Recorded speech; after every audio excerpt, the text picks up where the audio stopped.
ummata kiyyarra biyya kiyyarra na buqqisuuf xaaraa jiran.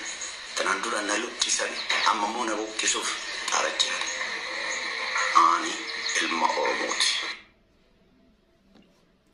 Ashama harka fuune hordoftotaaf daawwattoota maatii Shaasheenuustuu bakkam jirtan nageenyi koo bakkuma jirtanitti isin hagayu. Egaa hordoftotaaf daawwattoota keenya sagaleen amma isin dhageettan kun nama yeroo baay'ee diraamaa warra beetochii keessa hojjetaa ture Baashaa Taatoo Baashaa jedhamudha. Har'a gara TikTokiitiin gad dhufe an Oromoodha. Kanaan dura saba kiyya keessaan na luqqisanii an ilma Oromooti. Dhiibbaa hedduutu nurratti godhamaa ture achi keessatti. Na beekaa saba kiyyarraan na buqqisan nun jedhe baga nu galte jennaan dubbiin dubbii eenyummaati. Viidiyoon kun immoo namoota hedduu bira akka ga'uuf like subscribe gochuun dagatina. Mee beetochiin diraamaa beetochii kana keessatti namichi kun ifa akka isinii ta'uuf eenyu waan jedhu viidiyoo isaa xiqqishuu fuudhee fidee jira. Viidiyoo laallee walitti adeemnu nafaana tura.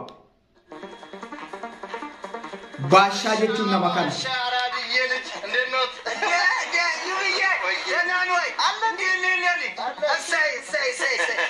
ሁሉም ነገር ሰላም ነው። ሰላም ሁሉ ሰላም አለ እንደነበር እንግዲህ ቀመጥ ኧረ ይሁን። በዚህ ጊዜ እኮ በህይወት መኖር ራሱ ትልቅ ነገር ነው። እውነት ነው፣ እውነት ነው። በግራው ላይ ብሎ የሚነሳ ሰው በበዛበት ጊዜ ይህንንስ ማናየበት ባሽ ማናየበት እና እንዴት ነው ታዲያ? መቼ ነው የምትደግመው? ትክምት እኔ ይደግም ይድገም ምን አይነት ነው ባካችሁ? አሁን ምለው ነገር ሳይገባ ቀርቶ ነው ሁሌ አይደለም እንደምልን በአንድ ልጅ ተወስነ የምትቀረው እስከ መቼ ድረስ ነው ነው? አንተ ጥያቄ ልጠይቁት ባሽ ምንድነው ደግሞ በዚህ አመት አንድ ኢንጂነር ይወልዳል ብለው ቁማራሽ ይዟል እንዴ? ወላዳ ብትወልድ ምንድነው? ስማ እንኳን አንተ 100 ብርን ባንክ ገብቶ ይሆናል እና ባሻው በዚህ ጊዜ ልጅ መውለድ አይከብድም? ምን ነው የሚከብደው? ምን ነው የሚከብደው? እናንተ እንዳደጋችሁት በድላችሁ ያድጋሉ። በድላችሁ ያድጋሉ? አዎ። ወይኔ ወይኔ አለመታወቅኛ እንደዚህ አይነት ነገር እኮ የለም እኮ እኛ ጋር ባሻ ፋሽ ዳልቀቅ ብለን እኮ ነው ያደግነው። አልሰማሁም እኮ ባበላው። ስማ ምንም ማላቅ መሰለህ እንዴ? ያው አዛልና ዘሩ እኮ እናንተ ከመወለዳችሁ በፊት ምናምን የሌላቸው ድሆች ከመሆናቸው የተነሳ አንድ ክብሪት እኮ ሰንጥቀው ነበር ሁለት ጊዜ የሚለኩሱት አንተ ከዛ እኮ ተነስተው ነው ዛሬ እዚህ የደረሱት። አይ ቢሆንም ባይሆንም የሚባል ነገር የለም። ስማ ተሰማለህ? አስብበት ብያለሁ፣ አስብበት። እሺ በቃ አስብበታለሁ አልኩ እኮ ባሻ። በቃ በደህና ያውሉ። አሜን። በደህና ምን ለማለት ፈልጎ ነው? በደህና ያውሉ።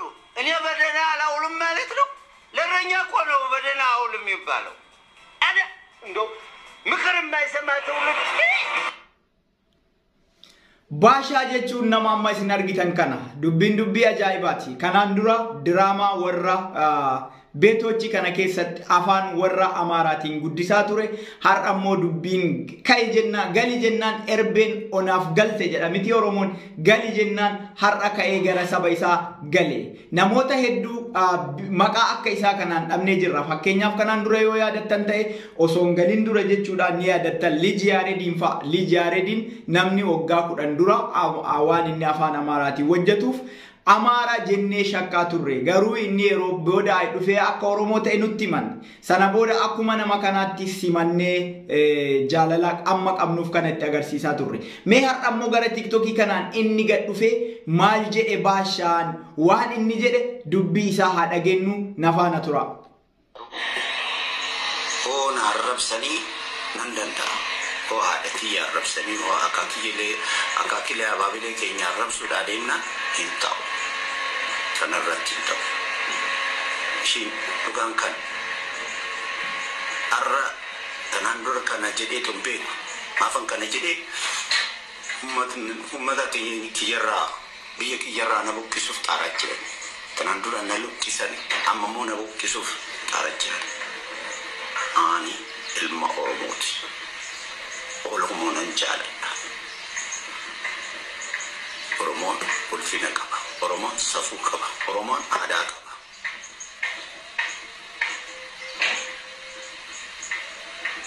Inni cimaa ilma galmaa seera tumaa Tsaggaayee Gabramadan akkasitti koo dubbatan san namni isaan dhaga'u dhabame isa jibbanii isa ture jedhi amma garuu odoo gizeessan isa dhaggeeffatanii bu'aa meeqa argatanii ture. Saggaayee Gabramadan bu'aa meeqa dubbate lakkii manni kuni uummata guddaadha. Uummata kan hin jibbinaa, uummata kan hin dhiibinaa jecha bahe kan dhaga'u dhagame. Akkuma baasa jira.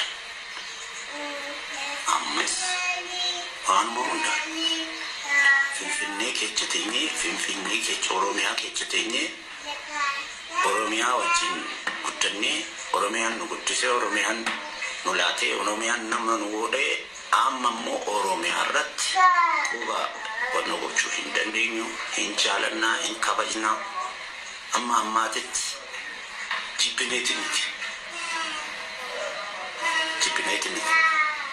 Garuu afaan Sidaamaa kan hojjetin jiranii afaan Oromootis kan hojjetin jiran akka aqlee kiyyaa akka dandeettii kiyyaa wanti narraa eeggamu gochaa dambe. Afaanuma Oromoo kana maaliif dubbattan jedhanii tanaan duras hin beektu sira. Garuu tanaan booda kun hin jiru. Akka dandeettii keenyaatti ittiin hojjenna. Abbootii keenya, obboleewwan keenya, obboleettii keenya hin arrabsinaa. Adaanach Abeebee teechuma isiis irratti teechee maal godhe? Ijoollee iyyeechaa dureechaa odan jedhin ijoolleen haa barattu. Mana taphatee ijoolleen haa barattu. Oo barattu kana bara kana keessatti jireenyi rakkisaa jira. Haadhaaf abbaan minaan isaanii daftara isaanii iskiriptoo isaanii uniformuu isaanii bitachuu waan hin dandeenyeef ijoolleen mana timirtiidha haaftee jirti. Garuu ammaan booda ijoolleen haa barattu hoo jettu ijoollee Oromoo haa barattu ijoolleen Sidaamaa yookaan ijoolleen Amaaraa mana tamaariidha haaftu hin jenne. Walumaa galatti ijoolleen hunduu haa tamaartu haa barattu jette. Kan kana caalu maaltu jira ree? Kan kana caalu maaltu jira? Amma garuu hoo ishee arrabsan isaanii tolu. Maal jarana maal taatanii Oromoon biyya bulchuun danda'u jedhanii turan. Garuu arra laallee jira. Biyya bulchuun kana caalaa maaltu dhufaree? Ijoollee xixiqqoodhaa uniformii haa kenninu ijoolleen haa barattu biyyi qoosan guddatti. Ijoollee uummata kiyyarraa biyya kiyyarraa na buqqisu.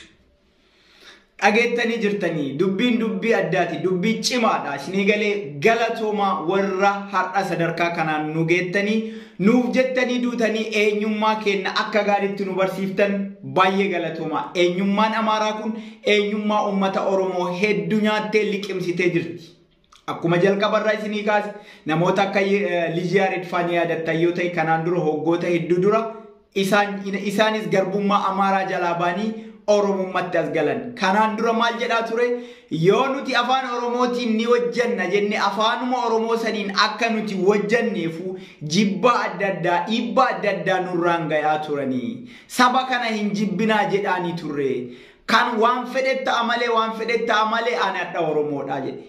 Baay'ee galatoomi siin jennaan. Baga kenna taate baga galte. Namoota hedduu eenyummaan Amaaraatu nurraa nyaatte Oromummaa irraa fudhattee Amaara isaan goote. Namoota akka kanaa irraa buleeyyii akka kanaa irraa ogummaa akka kanaa osoo qaban aartii hambaa of wallaalummaadhaan guddisaa turan namoonni hedduun irraa baratanii ammas namootiin hedduu dhaabbilee adda addaa keessatti kan nyaattaman hedduutu jira. Nama kanarraa barnoota guddaa baran waan baay'ee jechuun hin danda'amu. Baga kenna taate baga galte Oromummaan dhiiga si simannaa si kabajnaa akka immoo amma deebitee aartii kenna guddiftu dhimma cimaa sirraa qabnaa. Baga kenna taate siin jenna an dubbisittiin guddisu galatoomi. Abaawoon ammoo warra eenyummaa kenna adda durummaadhaan nu barsiise galatoomi. Ummata keenya abboota keenya ka'eenyummaa kennan nu qabsiiftanii hadhaan nu gootan galanni ka rabbi guddaa isinii nafaa ta'u jedha fixadhee jira yaada kiyya.